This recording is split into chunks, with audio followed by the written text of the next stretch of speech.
Sebab itu baru-baru ni ada satu India, Mr. Subramaniam, dia makan kenduri rumah kawan, Pak Abu.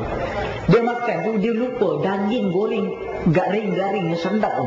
Sebenarnya memang sedap, tapi dia tak tahu dia orang India ni, dia pancang makan daging lembu.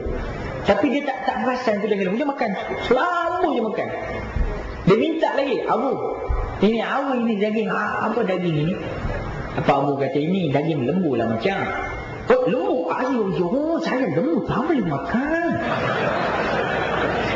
Tapi lagi ada kah? Dia minta lagi tu. Dalam keadaan tak boleh makan, dia sedap punya pasal, dia minta lagi. Pak Abu marah balik. Subramaniam, you kata tak boleh makan, you agama kata larang tak boleh makan ini daging lembu, you mau makan lagi kata. Sekarang hukumnya saya ini Hindu Hadari punya kata. Jadi kalau